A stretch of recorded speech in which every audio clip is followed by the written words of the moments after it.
Hello, my name is Ice37, and today I will be talking about how to set up and customize and otherwise use the bingo mod made by Nasu.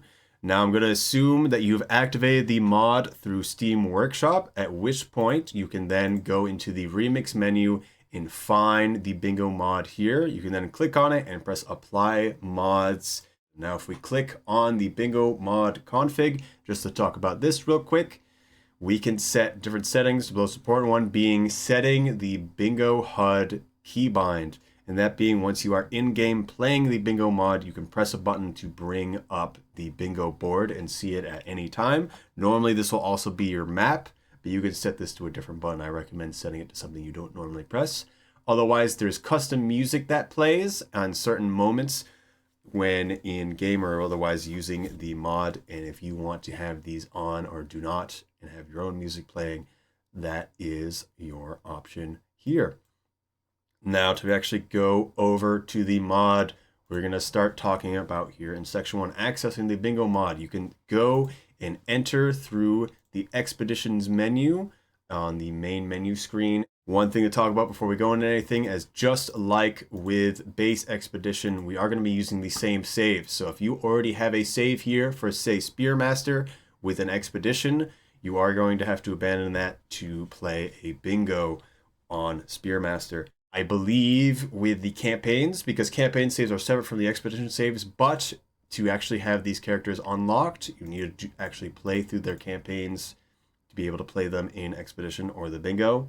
If you do not have access to them here, you can also just go to the More Slugcats mod and then go to the cheats menu and then unlock all of them for expedition and otherwise. So now let's say we're going to be starting a artificer run, and we're going to press play bingo, and we're going to see a sample bingo board and a bunch of other setups. That's going to move us into section 2, the bingo menu. As you can see here, right in the middle, we see a bingo board with all of the current goals, challenges, whatever you would like to call them. We're going to be calling them challenges from now on. To the right, we'll also see the begin button or the start game button.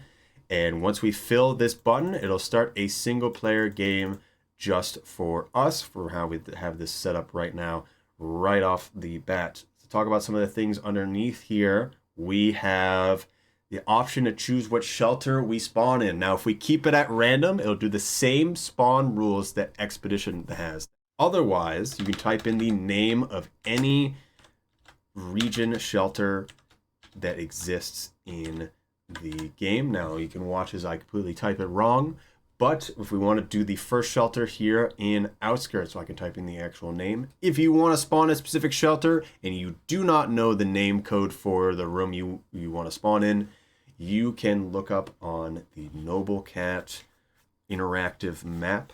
All the things to look at here at the bottom, we have configure perks and burdens, or essentially the unlockables that we can then look at.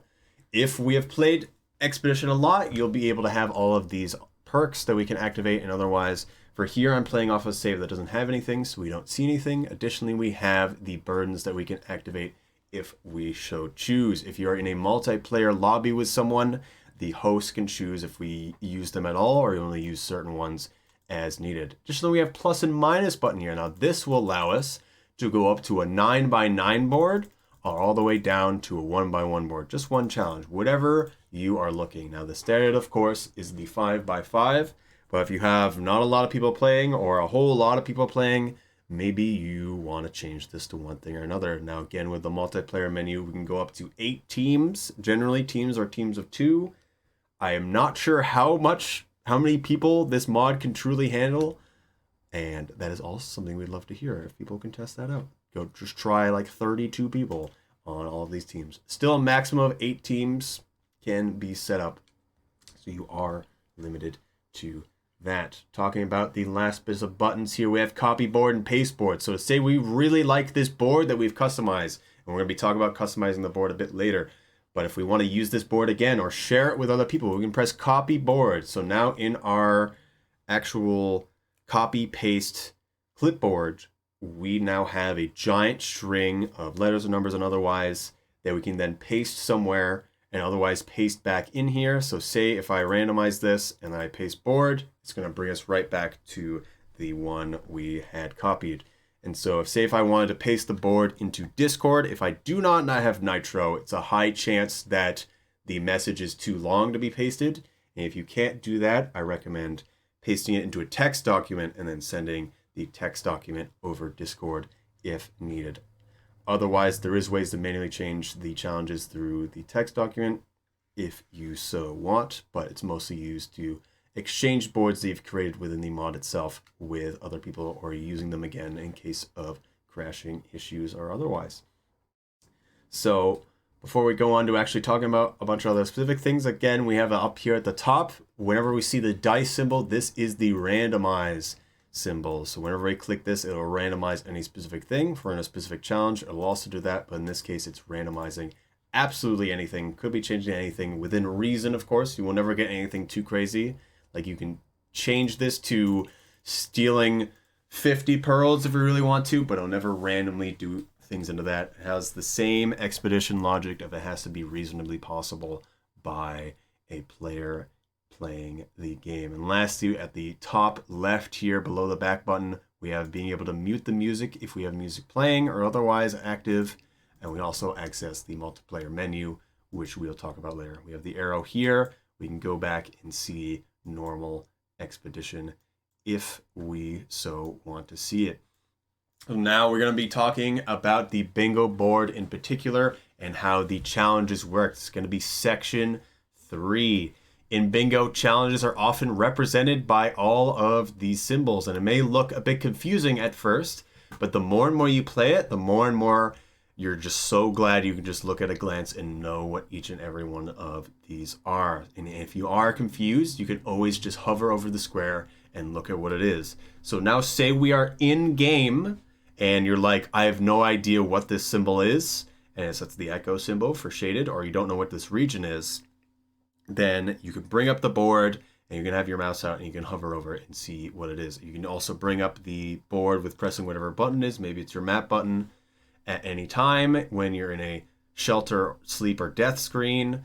You can also bring up the board and then pause, and then you can bring your mouse over and then hover over anything. The one big thing to talk about right now is when it comes to regions. So say this is the Shaded Citadel Echo, but we also have other places like bring the exterior pearl to 5 pebbles. But when we're talking about the region here, UW is the exterior. Now we are going to be using the in-game actual code references to each of the regions. And so originally this region was called, I believe it was Underwall, and that's why under UW is the code for exterior. And so SU used to be suburban, but now it is outskirts. You might have to get a bit used to that. If you do not know and you have the Noble Cat interactive map up, it'll also tell you the codes for each of the places, and you can also find out which pearls you need to find in case it is a specific pearl. So say the dark blue pearl, that is a specific one you can look up on the wiki or otherwise.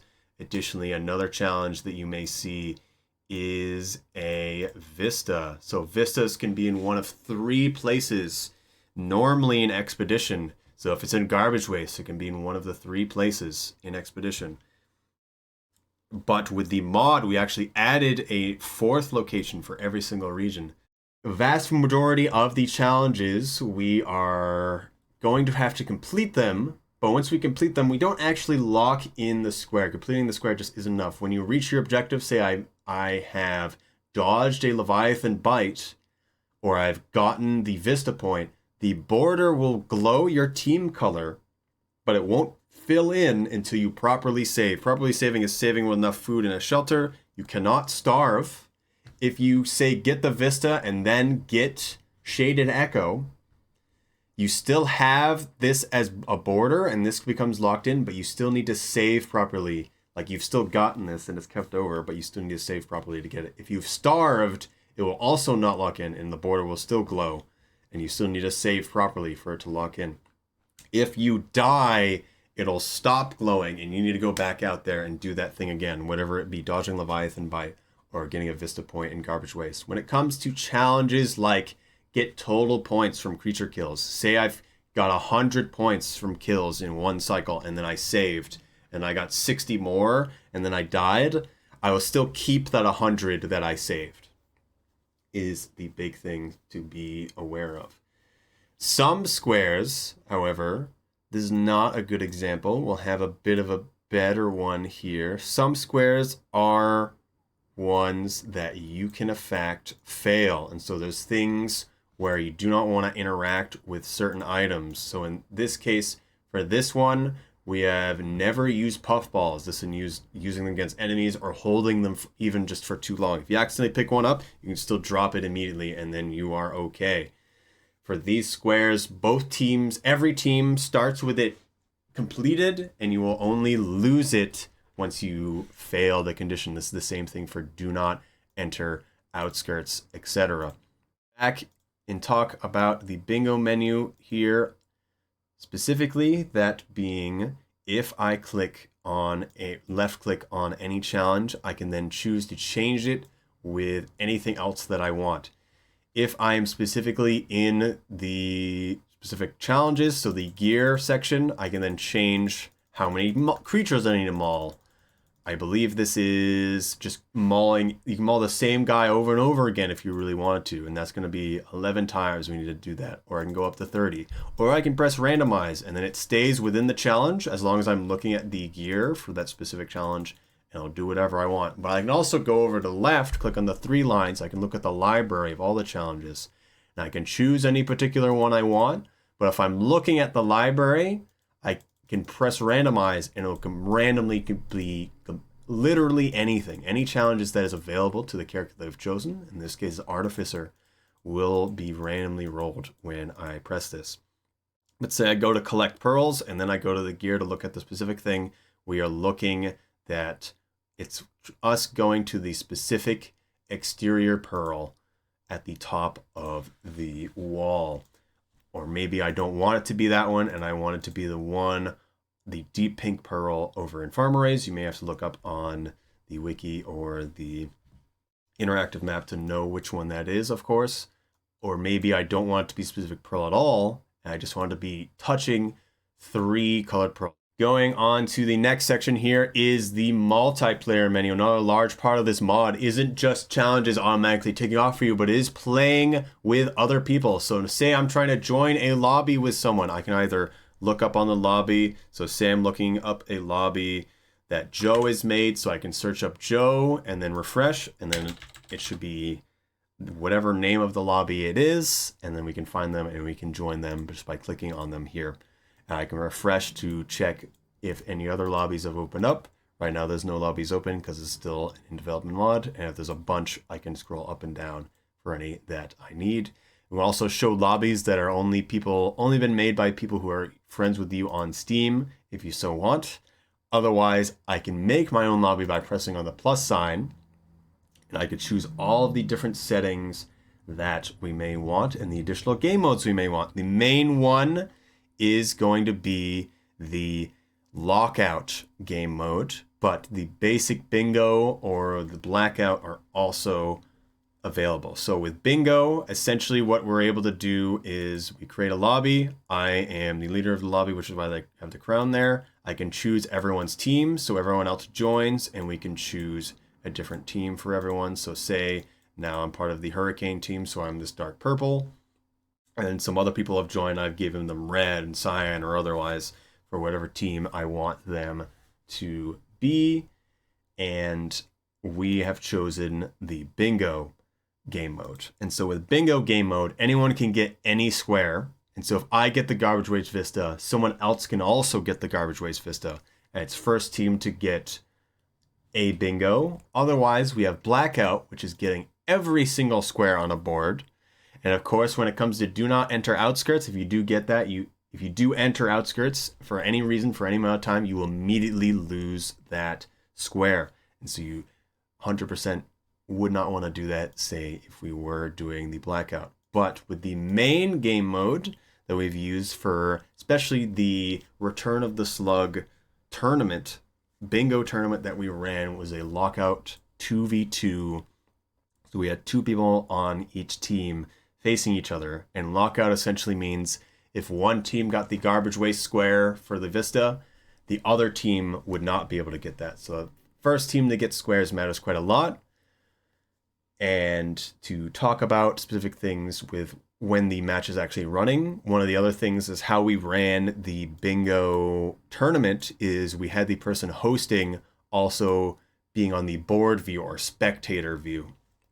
And so essentially the person hosting it would press begin, everyone else would start. It doesn't necessarily need to be a person on board view. It can be someone also playing as, say, on the cyan team. But for running the tournament, we had the person running it also be the board view person. And once it runs, all the people playing will be sent in the game. They'll wake up in the random shelter or the shelter that we've manually input.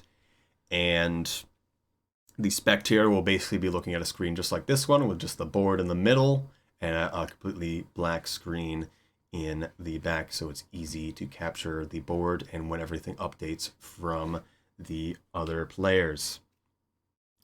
And so as the host, whether you are the board view person or you are, say, cyan team or otherwise, when we are in game, we can then actually choose when the game ends. And so when a team gets a bingo, yes, the game will end. But as the host, I can also press the tally up button and that'll show.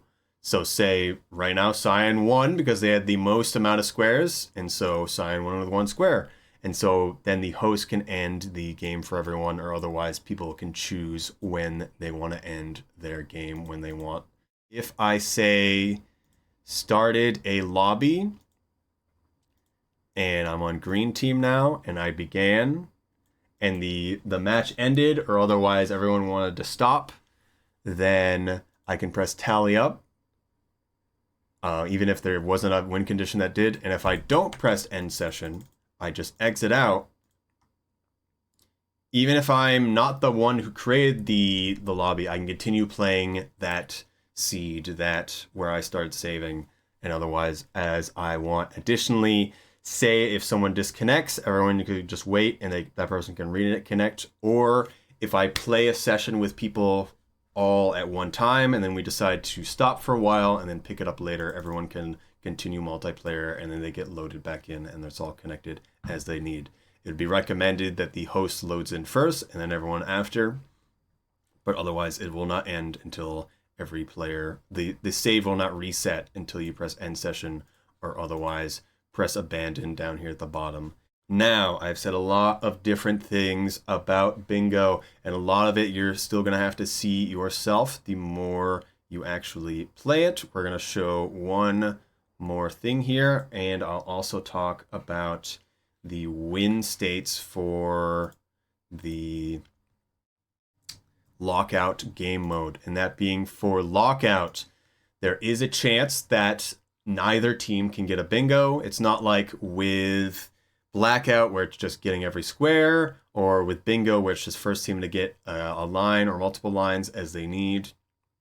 For lockout, we actually do need to get a bingo, but if we don't get a bingo, the team that gets majority will win.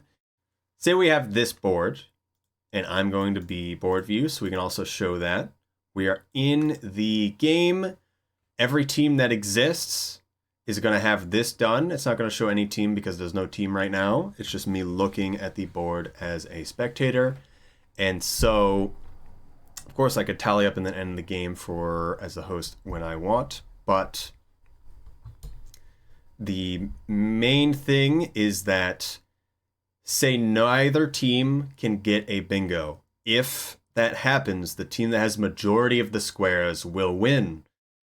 Now, again, when it comes to winning by majority, you can only win by majority if the other team cannot get a bingo. So bingo will always be the victory condition over getting majority. So say you have 13 or 14 squares already, but you haven't gotten a bingo yet, and the other team can still get a bingo. The game is not done yet until you stop that bingo or they do get the bingo, is how it'll go. But this is pretty much everything that I had to say. Here in the last section, I get to talk a little bit about some extra things, and that being, you may be going through the challenges here on Artifice or anyone else, and they all have very specific challenges that they can do, but you can also find some challenges that won't normally be randomly rolled, or otherwise things that aren't totally reasonable, like getting 500 points within one cycle.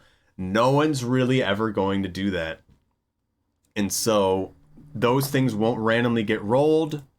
If you want to go for it, or maybe you change it to the challenge where it's just in general points instead of just in one cycle, then you've got to figure that out. Some other things that may be interesting to know is when there's challenges like enter this region from this region, or enter region, or don't enter region. Oddly, this has a lot of those happening. You will not spawn in the region that you're trying to enter, or the region that you don't want to enter. So you can kind of determine, if you're using random spawns, which region you are going to wake up in.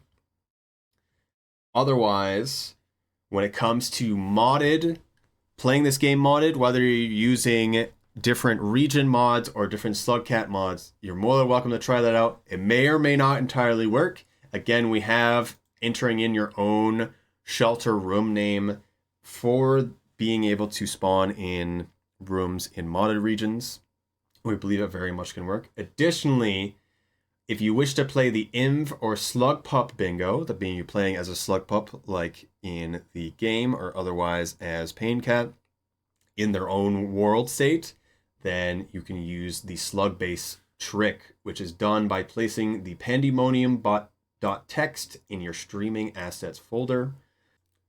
And that'll be everything for our how-to guide on how to use the Rainworld Bingo mod. Thank you all for being interested in Rainworld Bingo. I hope you all have a good bingoing. Now, down below, you'll find a link to the Rainworld event Discord. If you want to ask any more questions about the bingo mod or otherwise, there would be the place to go. Otherwise, if you want to see the interactive map that I've been talking about, it is down there, as well as a website where you can paste the board that you've copied off the mod onto, so you can view the board through a browser. And thank you again. Bye-bye.